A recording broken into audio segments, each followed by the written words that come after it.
大家好，我是李光洁。如果说上次科学家在船上给鲨鱼宝宝做标记是在老虎身上拔毛，那这一次潜入深海，在鲨鱼身上做标记，那就更是深入虎穴，送入虎口了。小小的潜水艇里充满了科学家们的惊呼，是惊吓、惊魂还是惊喜呢？科学家们这一次的任务究竟能否成功呢？一起来看看吧。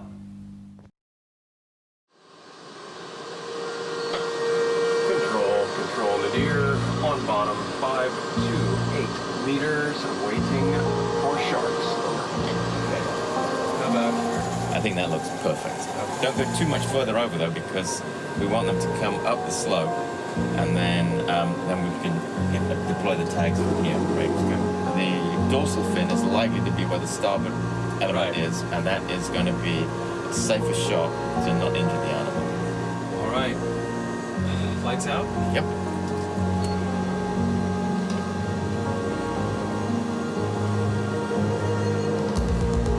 Here we go. Oh, here we go, 6 scale. Oh, yeah, okay. Whoa. Okay. You want some white light? Yes. Okay.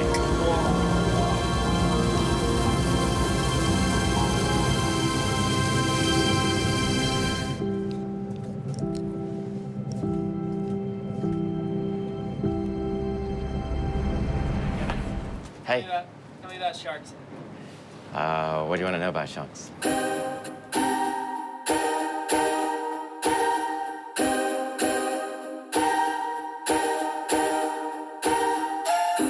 Tell you about sharks. What do you want to know about sharks? I mean, I've been studying sharks for the last 25, 30 years or so.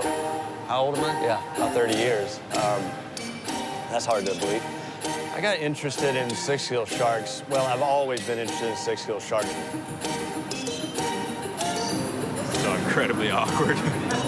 Six gills are pretty cool. It's sort of like seeing a dinosaur because they swam around the same time the dinosaurs were walking around. We have teeth that are clearly from 6 gills that are in the fossil record about 180 million years ago.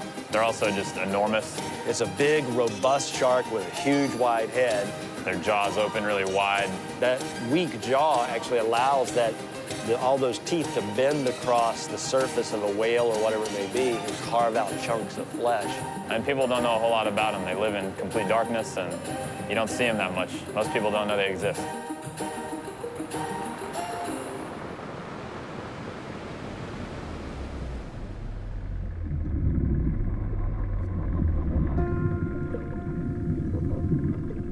In order to be able to protect animals, to be able to understand them, to be able to manage resources, we have to know about them. We have to know what the daily life of these animals are. Do they move a long way? Do they move up in the water column? Do they have a lot of babies? Do the babies go other places? What do they eat? Are the babies eaten by other things? We can get a huge amount of information from tagging sharks.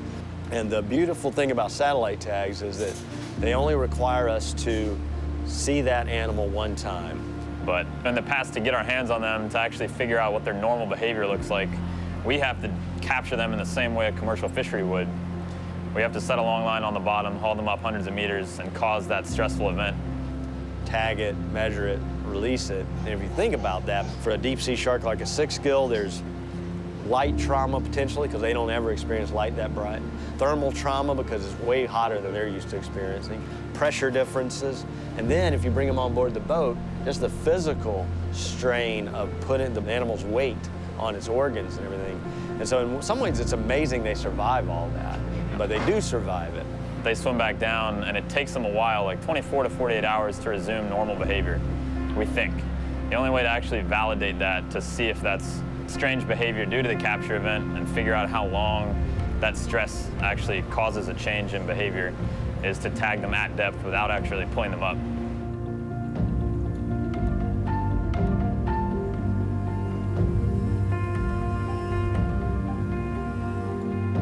10 years now, I've been wanting to tag sharks from a submarine, tag them where they live, tag them in their own habitat. And so to be able to go down in a submarine, tag the animal in its natural environment. You're presented with a whole bunch of new things that they do that you didn't even realize were questions that were interesting, right? These spears aren't going to go in very deep. They're going to implant a tag exactly as we would do at the surface. This tagging process is far less invasive, and it gives us insights into what they're doing without us affecting that behavior. So this is the third trip that we tried to tag six-gill sharks from the sub. So we feel like we're getting closer each time. Oh, that didn't do anything to it. We get closer and closer every time, but yeah, I feel the pressure at this point. We really need to get it done. I'm nervous about it, very nervous, because this very well could be our last chance. So hopefully this is tonight, the last night, hopefully this is the one.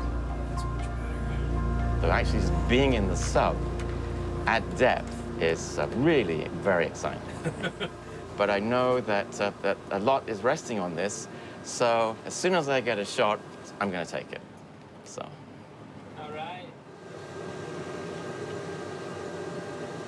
Here we go. Oh, here we go, 6-gill. Oh, yeah, okay. Whoa. Okay, look. Okay. Okay, here's the 6-gill. Hey, buddy. Control, nadir. We have our first blunt nose. Let me turn on the light. Yep. Okay. Wow. That's enormous. Look at the length of that thing. It's Okay, let's just measure it. He is wider than the The sub. sub is long. Look, I hope you're getting footage because this is ridiculously cool. My God, this is great. Is that a male or a female? It's a female. Control nadir. We have a very large female. Over. Roger, Nadir, you have a 6-gill. Roger. What? So exciting. My goodness. Where's my phone? That's bigger than most white sharks. Whoa. Look at the width of that thing. Oh my goodness. The head is as big as the tray. The head is 3 feet wide. That is an enormous animal. She's pushing moving the the whole sub. sub. She's bumping the sub. Oh. She's gonna scratch it. Look at the eye. She's moving this up. Yeah, it's definitely a female. Look at that. It's huge. I'm not gonna take a shot until I'm absolutely sure because we're getting some good footage, and as soon as I shoot it, she's gonna get spooked. That's a lot more than 4 meters. Because the width of it was right here. Should I disarm just in case? Oh, here she is.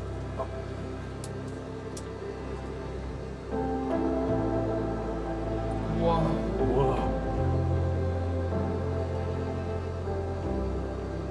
Yeah, see, definitely female, you can tell. Look at that tail. Beast. My goodness. That was huge. That was like right here. They need to give us a little more oxygen. Oh, really? I'm breathing pretty heavy. That was a big animal. My goodness. I think that light might be scaring her away. Okay. Want me to turn it off? Yeah, switch it off.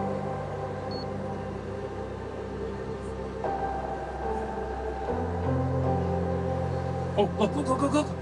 Oh my goodness. What a visitor. This is the same one, right? I don't know. That's a different one. That's a different one. Okay, arm. Arm? Yeah. He's underneath it. He's right here. Arm. You want some white light? No, yes, white light now. White light now? Yep. Okay. You fired one. Yeah, I did. It's in him. Is it? I can't see. Yeah, it's in him. Okay. Whoa!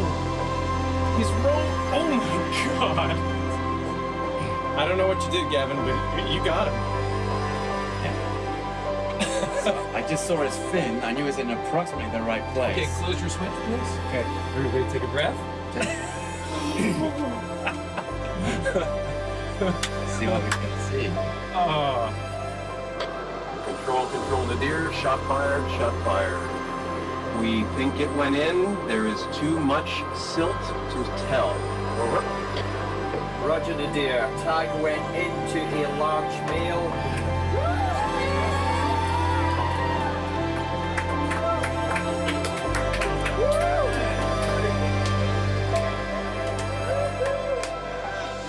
Wait, I think I see the spear laying there.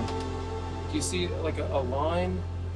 Oh, I can see the lanyard. Look, there's a lanyard going up there. Where? Right here. Oh, yes. Yeah, I see it. Got it. That means that the animal was speared, and we have not found the tag, and so And the spear came out of it. and the spear came out of it, which means that the tag is elsewhere, hopefully on the animal. Dang, is it right? Wow.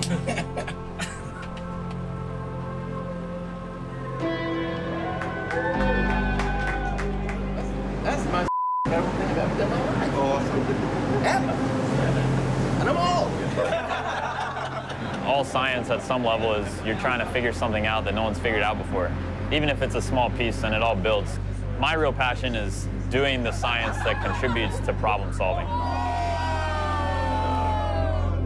That's insane. I fired one.